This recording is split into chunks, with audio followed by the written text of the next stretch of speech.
dessin animé qui dit comme ça, un dessin animé de Dieu qui dit, c'est à travers les larmes qu'on peut voir aussi la lumière. Amen. La porte. Alléluia, Jésus est la porte.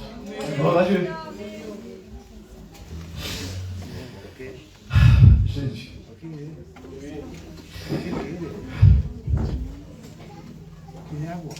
Je voudrais vous dire, c'est en continuité de la crèche à la croix. Vous savez, notre Seigneur Jésus n'a pas eu la meilleure vie, en fait. Et le fait qu'il soit venu ici sur terre, c'était pas pour rien, c'était pour nous. Amen. Il a dû accomplir quelque chose que personne ici ne pouvait accomplir pour pouvoir être sauvé. J'ai demandé à Dieu une parole pour le peuple. Et il m'a donné un verset. Ce verset se situe dans Matthieu 23, verset 11. Et j'intitulerai ce message « L'humilité de Jésus ». La Bible va dire ainsi. Le plus grand parmi vous sera votre serviteur. Celui qui s'élèvera sera abaissé, et celui qui s'abaissera sera élevé. Amen. Alléluia. Je vais prier le Seigneur. Papa, je t'aime, Seigneur, je sais. Que ton nom soit glorifié. Je me présente devant toi, Seigneur Jésus, afin que je sois, Seigneur mon Dieu, que tu m'emploies, Seigneur mon Dieu, comme un instrument. L'artiste, c'est toi, Seigneur. C'est toi qui fais les changements dans les vies, Seigneur Jésus. C'est toi qui fais, Seigneur mon roi, le travail, Seigneur mon Dieu. Seigneur, aide-nous Seigneur mon Dieu, à nous former, Seigneur Jésus. À nous laisser former surtout, Seigneur. Amen. Que ton nom soit béni, mon Dieu, mon roi, et à toi vient toute la gloire. Amen. Amen, au nom de Jésus. Amen. Amen. Amen. Comme je vous disais, le plus grand parmi vous sera votre serviteur. Vous savez, le Seigneur, je n'ai pas beaucoup de paroles et je crois que je serai court ce soir. Mais je crois que ça sera clair. Vous savez, dans Marc 10, 45, il est dit ainsi, il est dit, car le Fils de l'homme est venu, non pour être servi, mais pour servir et donner sa vie comme la rançon de plusieurs. Il y a bien souvent où on désire être maître de notre vie et pouvoir diriger les autres même. Mais le Seigneur Jésus, lui, non. Vous savez ce qu'il a voulu faire? Dans son humilité. La Bible va dire ainsi, dans Philippe 2,7, il va dire ainsi. Mais lui, il s'est dépouillé. Il s'est dépouillé lui-même en promenant une forme de serviteur. En devenant semblable aux hommes que nous sommes. Et ayant paru comme un simple homme, il s'est humilié lui-même, se rendant obéissant jusqu'à la mort, et même jusqu'à la mort de la croix. Amen. Amen. Vous savez, notre Seigneur, lorsqu'il est venu ici, il n'avait pas besoin de tout ça. Il n'avait pas besoin. Lui, il était l'égal à Dieu. Il n'a pas regardé à être l'égal à Dieu. Vous savez ce que ça veut dire? Ça veut dire qu'il était tout puissant dans toute sa gloire. Il est toujours tout puissant, qu'on se le dise. Mais il a abandonné, ce qu'il a délaissé dans le ciel. Vous savez,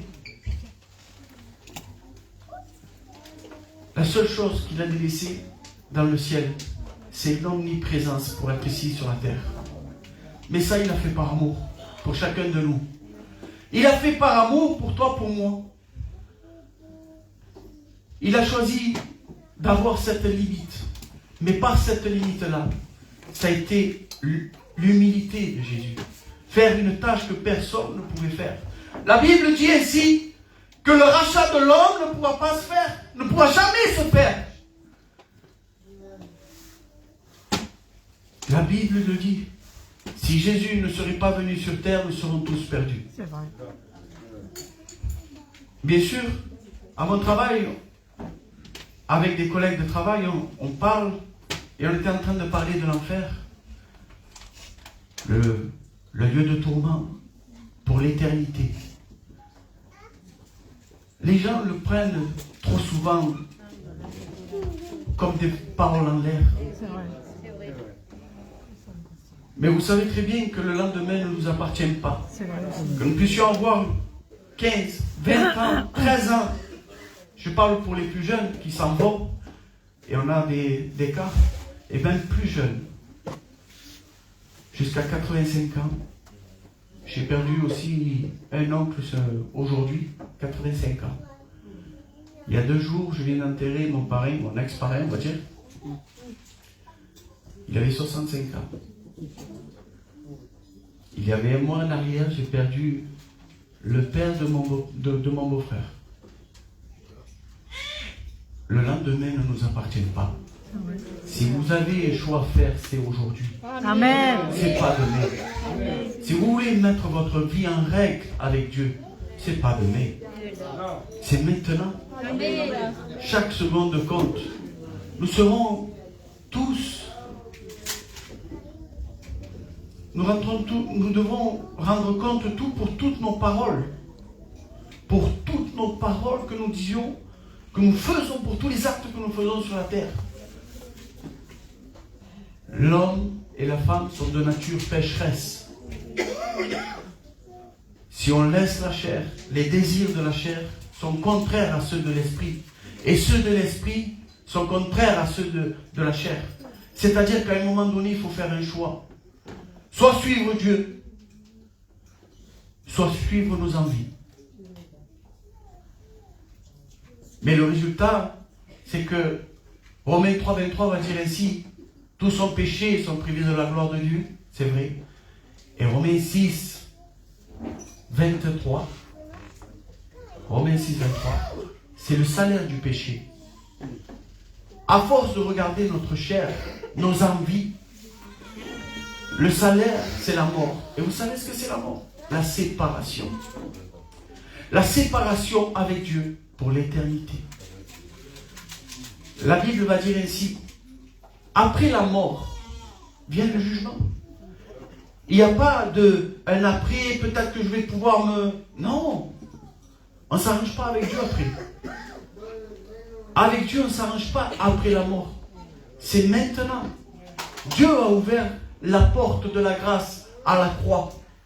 Vous savez que pour l'humilité de Jésus, il n'est pas né dans un palais comme si on allait voir un prince, et pour voir un prince, un roi, eh bien, il faut avant montrer patte blanche ou demander la permission. Non, il est né dans une crèche.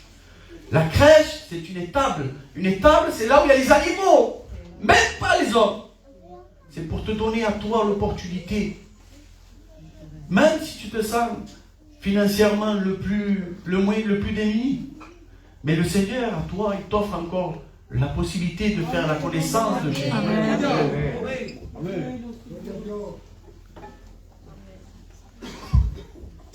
Si tu veux connaître notre Seigneur Jésus-Christ, Maître et Sauveur, il a été aussi à la croix pour que tu puisses dire il y a pire que moi. Cet homme était juste. Ce Dieu, 100% homme et 100% Dieu, était juste. Il n'avait commis aucun péché. Rien ne pouvait... Lorsque vous rentrez dans un jugement, c'est parce que vous avez fait quelque chose de mauvais. Mais lui n'avait rien fait.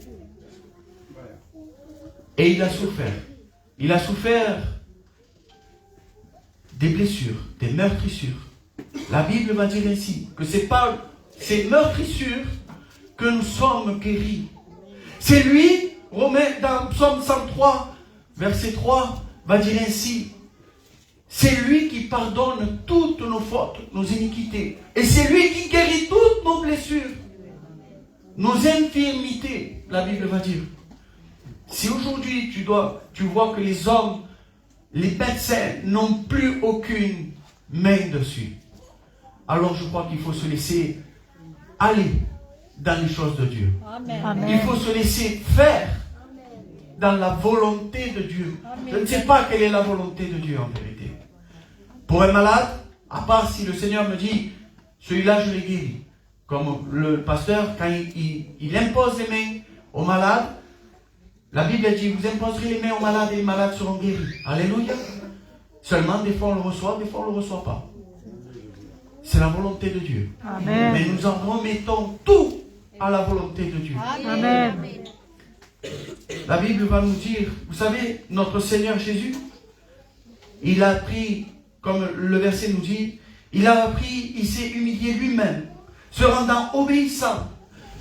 Lui qui était Dieu, lui qui est Dieu, qui a ouvert, qui a créé la terre, qui a créé les amas d'eau, qui a créé la terre sèche, qui a créé toute la nature ici magnifique qu'on peut voir. Parce que si vous regardez le monde, si vous vraiment, on regarde comment il fait le monde, c'est parfait.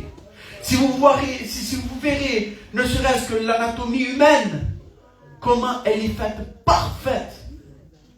Comment l'univers se regroupe parfaitement. C'est l'œuvre de Dieu. Et c'est l'œuvre de Jésus. Alléluia. Si on regarde tout cela, je me suis perdu dans mon... Regardez. Si on regarde ce que Dieu fait, lui qui a tout pouvoir, il s'est humilié, il s'est rabaissé pour qu'il puisse être visible. La Bible dit, Dieu dit ainsi, nul homme peut me voir et vivre.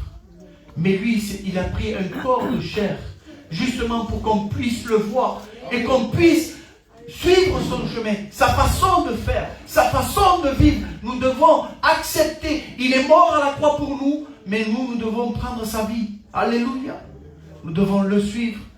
Jérémie 18 va dire ainsi, lorsque l'Éternel va envoyer son prophète, il va dire ainsi, va à la maison du potier, là je te parlerai.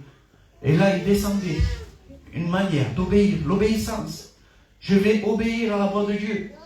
Je vais descendre à la maison du potier et là je vais regarder. Et là il y avait un potier. Le potier qui était en train de travailler une masse d'argile. La masse d'argile, c'est toi et moi. Quelquefois, cette masse d'argile ne réussit pas dans les mains du potier. Mais vous savez pourquoi? Parce qu'il y a toujours quelque chose en nous, la sanctification, qui doit se faire.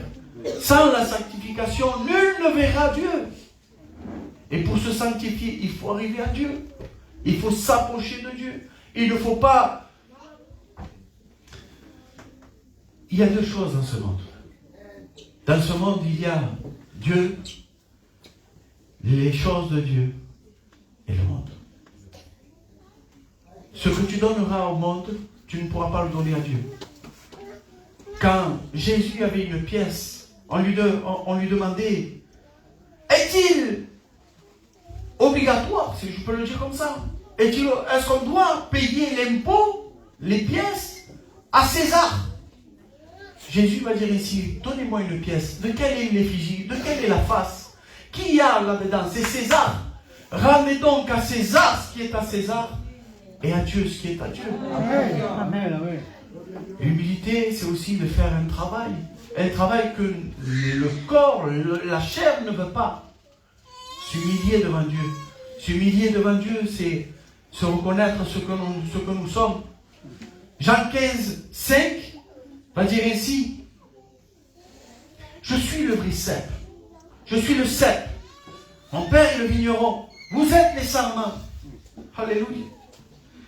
Celui qui ne porte pas de fruits, qui ne porte pas la sève, il ne peut pas porter du fruit. Mon père le vigneron va et le retranchera et l'enlèvera. C'est la mort, la séparation d'avec Dieu. Il va dire ainsi, vous ne pouvez rien faire sans moi. C'est pour cela que nous devons compter sur Dieu. Combien de fois il y a des situations que nous ne pouvons rien faire? Face à quel problème tu peux avoir? Vous savez, il y a des problèmes. Il y a des gens dans ce monde qui passent les problèmes sans Dieu. Et ils le passent très mal. Ils le passent amer. Ils le passent vraiment à l'agonie, si je peux dire. Mais nous, les chrétiens, lorsque nous passons par des problèmes, il y a ce verset que je disais la dernière fois, que je lève les yeux vers les montagnes. D'où me vient le secours? Le secours me vient de l'Éternel. La Bible va dire ainsi, quand le malheureux crie, l'Éternel l'entend, mais c'est pas tout. Il le délivre de toutes ses détresses. Gloire à Dieu. Béni soit le nom du Seigneur.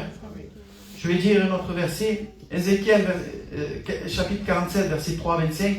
Il est question que l'Éternel, Dieu, va employer, va dire à son prophète, à son serviteur, va, il devait mesurer des 1000 coudées sur un cordon, et il devait aller dans le Jourdain, pas les séquelles. Non, c'est une mer, quelque chose une rivière ou un fleuve. Bon, ici. Agua. Vale? Agua. Il dit 1000 coudées, 500 mètres. Il avait de l'eau jusqu'aux chevilles. Il va dire, pas encore plus loin, encore 1000 coudées, encore 500 mètres environ. Et l'eau lui arrive aux genoux. Il va encore 500 mètres. Et l'eau lui arrive dans les reins. Vous savez ce que c'est les reins? C'est la force. Quand vous n'avez pas les reins malades, vous n'avez plus de force. Vous ne pouvez même pas marcher. C'est ce que... Et tant que tu as la force, toi, de te diriger, de prendre ta vie en main, ça ne marchera pas avec Dieu. Parce que tu voudras aller où tu voudras. Si le Seigneur te dit va à droite et que toi tu vas à gauche, tu ne pourras pas avancer dans les choses de Dieu. Mais lorsque le Seigneur, il va dire ainsi, continue encore 1000 coudées. Il y avait comme un torrent où on ne pouvait que nager. On ne pouvait pas y avancer. C'est là où le Seigneur veut t'amener. Là où tu ne peux pas voir. Et ça, c'est la foi. C'est la foi. Le Seigneur te demande de lui accorder ta confiance pour aller plus loin. Pour aller plus loin, pour voir les choses que tu ne vois pas aujourd'hui, mais qu'elles sont plus loin. Des fois, on a tendance à se confier dans les choses, les richesses que nous avons. Et la Bible dit, malheur à celui qui se confie en ses richesses. Et il va dire ainsi, béni soit l'homme qui se confie en l'Éternel. C'est-à-dire qu'à un moment donné, tu ne sais pas de quoi sera fait le lendemain. Mais si tu confies avec le Seigneur, le lendemain te sourira. C'est aujourd'hui, comme le disait l'Antoine, c'est aujourd'hui que nous prenons les décisions pour en faire notre lendemain, notre futur. Et c'est aujourd'hui. Notre Seigneur a fait le travail. La Bible le dit, dans l'évangile de Jean, chapitre 19, verset 30, va dire ainsi, quand Jésus eut pris le vinaigre à la croix, il va dire ainsi, il dit, tout est accompli. En baissant la tête, il rendit l'esprit. Tout est accompli. Aujourd'hui, tu n'as plus rien à faire. Tu n'as qu'à croire et avancer. Amen. Alléluia. Béni soit le nom du Seigneur. Je crois que j'ai fini ce que 1 Pierre 5, 5 va dire ainsi, je vous lis les versets que Dieu m'a mis au cœur. Dieu résiste aux orgueilleux, mais il fait grâce aux humbles. Amen. Il m'a donné encore quelques versets. Le proverbe 15, 33 va dire ainsi, la crainte de l'Éternel enseigne la sagesse. Amen. Si tu ne crains pas Dieu, tu ne pourras même pas t'approcher de Dieu. Mais si tu crains déjà pour ta vie, pour ton âme, alors déjà tu vas t'approcher de Dieu avec crainte. Et c'est là, la crainte va t'enseigner la sagesse. La crainte de l'Éternel t'enseigne la sagesse et l'humilité précède la gloire. C'est-à-dire que si tu te laisses faire par Dieu, tu auras des bénédictions. Amen. Alléluia. Que ton nom soit béni, mon Dieu, mon roi. Voilà, mes frères, je vais clôturer. Le Seigneur Jésus, dans notre vie, sur terre, il est venu pour accomplir ce qui n'était pas faisable ici. Pour nous, pour chacun de nous. Aujourd'hui, tu as le choix, tu as deux chemins. C'est celle de pouvoir t'humilier, d'avoir cette humilité de pouvoir laisser le chemin, les rênes à notre Dieu et pouvoir avancer dans les choses de Dieu. Voilà ce que le Seigneur veut ce soir. Que le Seigneur vous bénisse. Nous prions le Seigneur. Je vais demander à un frère, je vais demander à Franck qu'il puisse prier le Seigneur.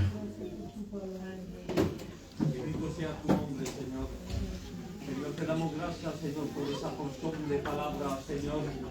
Señor, quita, Señor, con sencillez.